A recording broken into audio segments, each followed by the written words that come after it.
Antes de começar o vídeo, não se esqueça de se inscrever e ativar o sininho para ficar por dentro de todas as notícias do Vascão. Santos, e um deles é São Paulo e Vasco. O São Paulo vem, depois dessa Copa América, 5 vitórias seguidas, tem um empate ali logo depois da Copa América, um clássico contra o Palmeiras, mas depois engatou 5 jogos, 5 vitórias, e vai jogar contra o Vasco que precisa, né, juntar os cacos depois da derrota no clássico para o Flamengo. Antes de vocês falarem desse duelo, vamos falar de um personagem interessante do futebol brasileiro, que a gente conhece muito bem e que está fazendo um bom trabalho nesse São Paulo, que é o Cuca. O Cuca, depois da Copa América, conseguiu ajeitar o time. A gente vai mostrar as formações, inclusive, do São Paulo antes e depois da Copa América, mas eu quero trazer aqui no Troca de Passes uma entrevista exclusiva com o Cuca, atendeu nossa equipe lá em Curitiba, e ele fala sobre esse momento do São Paulo. O que será? Será que o bruxo fez alguma mágica aí para ver esse São Paulo aí? Fala aí, Cuca. Já tá feitinha lá, tudo prontinha. Tá na hora de fazer a revisão com eles, né? E tá feito, lógico que tá feito, é meu trabalho. Eu entendo o Campeonato Brasileiro, eu disputei menos os anos que eu tive na China, disputei todos os outros. Esse campeonato no começo não era muito valorizado, as primeiras rodadas no começo. Hoje os caras entendem que vale os mesmos 3 pontos da primeira e a última rodada. Todos vão ter um momento bom, um momento ruim dentro da competição. É raro uma equipe andar só bem. Então a gente tem que trabalhar o campeonato conforme a gente entende ele, né? E a projeção nossa está feita lá, está montada, mas é uma coisa interna nossa, né? Que a gente tem que discutir ali para ir ajustando. Mas é importante o torcedor de São Paulo saber que existe essa projeção de pontos. O Cuca fez isso no Palmeiras e deu certo em 2016. Agora eu vou chamar um trecho da entrevista do Cuca, que aliás a reportagem completa vai nesse final de semana na TV Globo, no Esporte Espetacular. E eu, por exemplo, tuitei, né, nas redes sociais, coloquei no Twitter lá, que o São Paulo não é um time assim pronto já para brigar pelo título, apesar da posição da tabela. O que será que pensa a comissão técnica? O que será que pensa o Cuca? E ele respondeu. Eu acho que nós não precisamos puxar essa responsabilidade para nós. Nós chegamos até agora aqui sem falar em obrigação. Então, quando você representa um São Paulo, um Corinthians, Santos, Palmeiras, você sempre vai ter que lutar pelo título, né? Mas eu acho que a gente não precisa chamar essa responsabilidade. Vamos devagarzinho. Tá certo o Cuca, amigos? Tá brigando sem declarar. É isso aí. Não, aqui o São Paulo briga pelo título, briga, sem dúvida nenhuma. Hoje, acho eu, joga menos bola do que o Santos e o Flamengo, por exemplo, que são outros 2 candidatos. Acho que o São Paulo tem elenco hoje, tem time para brigar pelo campeonato, tem sem dúvida nenhuma. Investimento, inclusive, né? Investiu bastante na temporada, por mais que num primeiro momento tenha passado pelo fracasso da eliminação antes de chegar na fase de grupos da Libertadores. E agora na parada, de novo, né? Se a gente for falar do Daniel Alves e do Juan Fran, tá falando mais uma vez de investimentos pesados para mudar o patamar da equipe, para brigar por algo maior. Se já tá ali cercando encostar, né? Exatamente. Porque a diferença, se eu não me engano, era 11 pontos do São Paulo para o líder, que não era o Santos, era o Palmeiras ainda. O São Paulo conseguiu tirar essa diferença para 2. Ou seja, é uma arrancada importante que faz o time acreditar que pode brigar. Com os jogadores que tem ainda, com os reforços que chegaram, isso deixa o torcedor ainda mais animado e crente de que pode realmente disputar o título lá na frente. Precisa jogar um pouco mais de bola ainda. Né? O São Paulo ainda não conseguiu ter consistência assim, de atuação. Mesmo nos próprios jogos tem oscilado, né? Ora tá no nível alto. É um bom exemplo. É um ótimo exemplo. Contra a Chapecoense, o primeiro tempo foi muito ruim. E o São Paulo deslanchou no segundo tempo. Mas o Felipe tocou num ponto interessante. O São Paulo, até a parada da Copa América, até a 9ª rodada. E agora, como é que está a situação na tabela? Vamos acompanhar aqui no nosso telaço. A gente fez essa projeção aí, pegando como fonte aí o Footstats, que fez essa projeção aí dos clubes que, como antes da parada da Copa América e depois. Como estavam classificados, Como é que estava a classificação, exatamente. O Palmeiras era o líder, hoje é o Santos. A gente tem aqui no nosso telaço aqui, ó. Dá só uma olhada. Da primeira até a 9ª, né? Palmeiras líder, o Santos em segundo, A diferença de 3 pontos, o Flamengo Flamengo... São Paulo Onde é que tá o São Paulo? colocado, 11 pontos. Os 11 pontos. Olha o São Paulo lá embaixo. Até o Goiás, amigos, estava na frente do São Paulo, Botafogo, times que estão lá para baixo. Ó, o Atlético Mineiro, o Flamengo, isso aí não mudou muito, o Internacional ali perto. O Corinthians também acabou subindo. E olha como é que tá agora o time depois, né? Agora na 15ª rodada, a gente entrando na 16ª. O Santos líder com 2 pontos, um respiro. O Flamengo, o Palmeiras, que não joga nessa rodada. E o São Paulo, os 3 times com 30 pontos. Então a gente pode ter, inclusive, uma mudança na liderança do Campeonato Brasileiro nesse final de semana. Inclusive, ou com o Flamengo ou com o São Paulo chegando nessa ponteira aí. E chama atenção também o Corinthians, né? Porque a gente percebe que em termos de posição não mudou muito. O Corinthians era o 8º, agora é o 6º. Mas olha a pontuação do Corinthians para o Palmeiras na primeira parte aqui, que eram 11 pontos, assim como o São Paulo.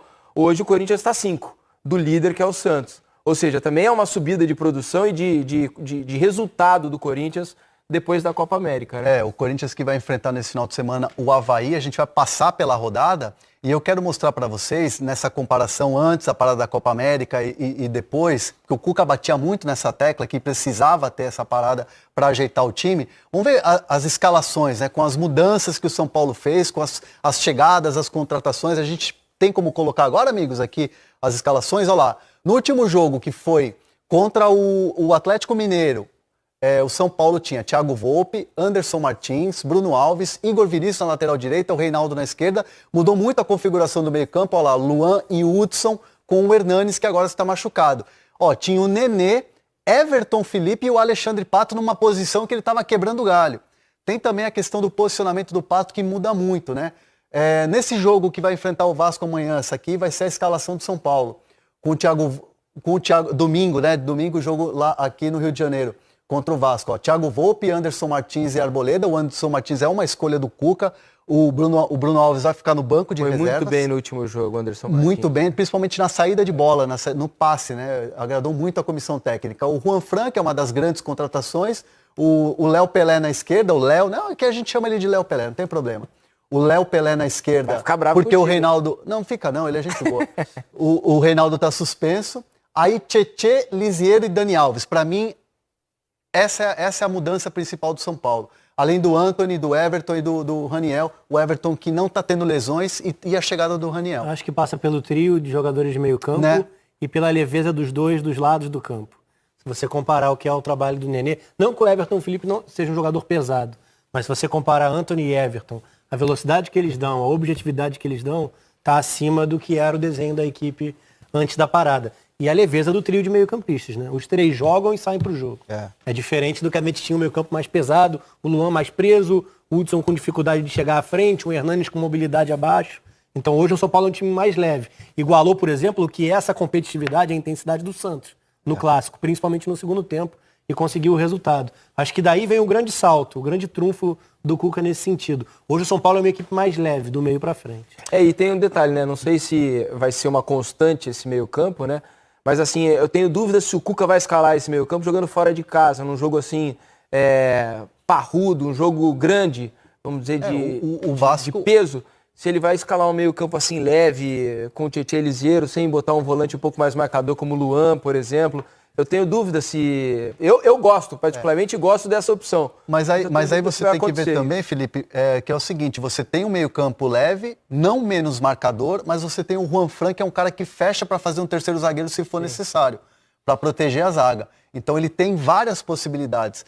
E a pergunta que eu faço para o Felipe, em relação ao camisa 9, o Raniel está muito bem, foi um pedido do Cuca. Mas e quando o Pablo ficar pronto?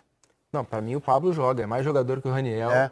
Eu acho que o Pablo vai jogar. Assim como o Pato também vai jogar. Eu acho que quando todo mundo tiver... Falta lugar, hein? Não, eu acho que quando todo mundo tiver pronto... treinador, né? Eu acho que quando todo mundo tiver pronto, o ataque... que tal, não sei se o Cuca imagina isso, mas que o torcedor certamente imagina, e eu também, com Antony, Pato e Pablo. O Pato se movimentando mais, o Pablo um pouco mais na função de 9. Eu acho que passa por aí, não, Rafa? Mas aí eu concordo. Mas assim, o Everton, né? Exatamente. Esse é o problema. São escolhas, né? Você vai estar perdendo em algum ponto. O Everton é um jogador que está muito bem e não tem sofrido lesões como sofreu no ano passado quando o São Paulo era líder. Mas quem decidiu o jogo contra contra o Santos no Morumbi.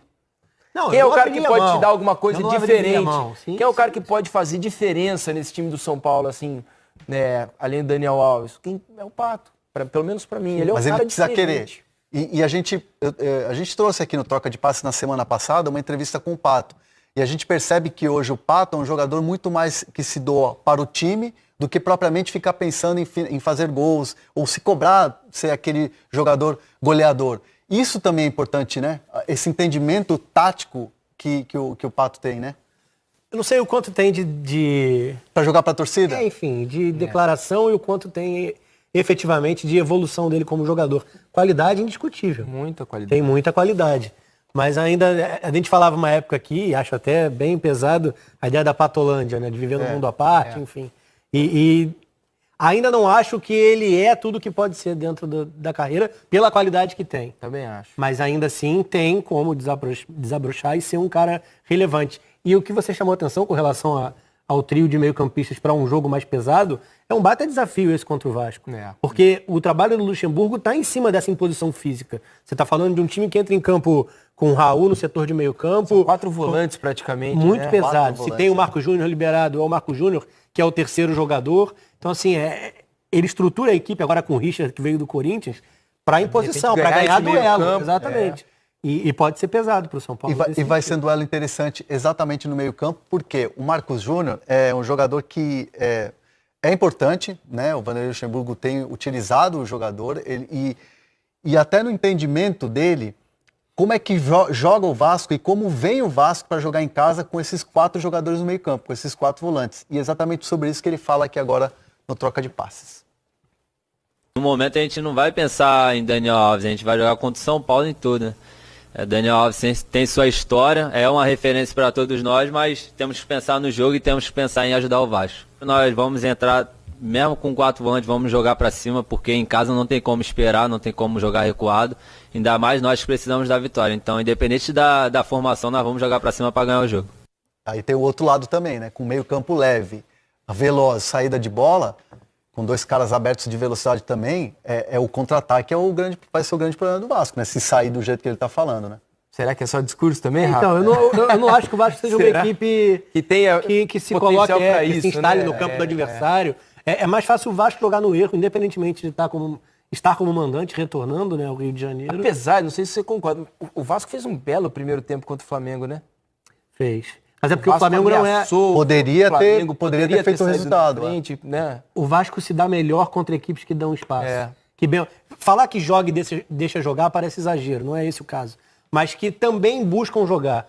Né? E aí é entender nas estratégias do jogo se o Cuca, por exemplo, vai buscar ter a bola, vai buscar ser agressivo, mesmo jogando fora de casa. Isso é até melhor para o Vasco. Contra equipes fechadas, dentro do próprio campo, com bloco baixo de marcação, o Vasco tem dificuldade de criar. Até pelo que é a escalação, como é a forma da equipe jogar. Prefere ser mais objetivo, prefere ser mais vertical, para definir logo as jogadas.